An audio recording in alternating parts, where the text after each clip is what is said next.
ನಮಸ್ಕಾರ, ಜನಸ್ಪಂದನ ನ್ಯೂಸ್ಗೆ ಸ್ವಾಗತ.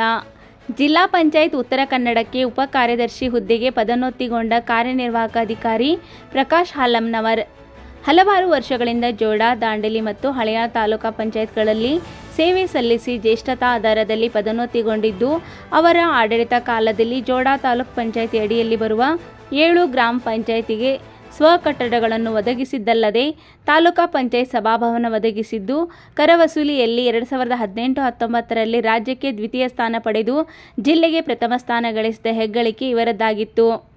ನರೇಗಾ ಯೋಜನೆಯ ಅನುಷ್ಠಾನ ಮತ್ತು ವಸತಿ ಯೋಜನೆಗಳಲ್ಲಿ ಗುರುತರವಾದ ಪ್ರಗತಿ ಸಾಧಿಸಿದ್ದು, ಜಿಲ್ಲಾ ಮಟ್ಟದಲ್ಲಿ ಪ್ರಶಂಸೆಗೆ ಭಾಜನರಾಗಿದ್ದರು.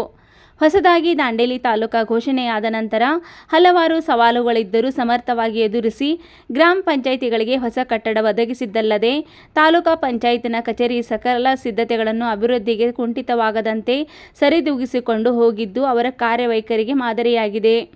ಪ್ರಕಾಶ್ ಹಾಲಮ್ನವರು ಮುಂಬಡ್ತಿಗೆ ಹಳಿಯಾಳ, ದಾಂಡೇಲಿ ಮತ್ತು ಜೋಡಾ ತಾಲೂಕಿನ ಸಮಸ್ತ ಗ್ರಾಮ ಪಂಚಾಯತ್ ಮತ್ತು ತಾಲೂಕಾ ಪಂಚಾಯತ್ ಸಿಬ್ಬಂದಿಗಳು ಹರ್ಷ ವ್ಯಕ್ತಪಡಿಸಿದ್ದಾರೆ. ಎಲ್ಲರಿಗೂ ನಮಸ್ಕಾರ. ನಾನು ಪ್ರಕಾಶ್ ಹಾಲಮ್ನವರು ಅಂತೇಳಿ. ನನಗೆ ದಾಂಡೇಲಿ ತಾಲೂಕಿನಲ್ಲಿ ಕಾರ್ಯನಿರ್ವಾಹಕ ಅಧಿಕಾರಿಯಿಂದ ಕಳೆದ 2 ವರ್ಷದಿಂದ ಕಾರ್ಯನಿರ್ವಹಿಸುತ್ತಿದ್ದೆ. ಇದೀಗ ನನಗೆ ಜ್ಯೇಷ್ಠತೆ ಅನುಗುಣವಾಗಿ ನನಗೆ ಉಪಕಾರ್ಯದರ್ಶಿ ಜಿಲ್ಲಾ ಪಂಚಾಯತ್ನಲ್ಲಿ ಉಪಕಾರ್ಯದರ್ಶಿ ಹುದ್ದೆಗೆ ಪದೋನ್ನತಿಗೊಳಿಸಿ ರಾಜ್ಯ ಸರ್ಕಾರ ಆದೇಶಿಸಿದೆ. ಅದೇ ಪ್ರಕಾರ ಮಾನ್ಯ ನಮ್ಮ ಮುಖ್ಯ ಕಾರ್ಯನಿರ್ವಾಹಕ ಅಧಿಕಾರಿಗಳು ನನಗೆ ಆದೇಶವನ್ನು ತೆಗೆದುಕೊಳ್ಳಲಿಕ್ಕೆ ಹೇಳಿದ್ದಾರೆ. ನಾನು ಈ ಒಂದು ಸಮಸ್ತ ಜೋಡಾ, ದಾಂಡೇಲಿ ಹಾಗೂ ಹಳಿಯಾಳದ ಎಲ್ಲ ಜನತೆಗೆ ನನ್ನ ಅವಧಿಯಲ್ಲಿ ಸಹಕರಿಸಿದ್ದಕ್ಕೆ ಎಲ್ಲರಿಗೂ ನನ್ನ ಧನ್ಯವಾದಗಳನ್ನು ಹೇಳ್ತೀನಿ. ಎಲ್ಲರಿಗೂ ನಮಸ್ಕಾರ.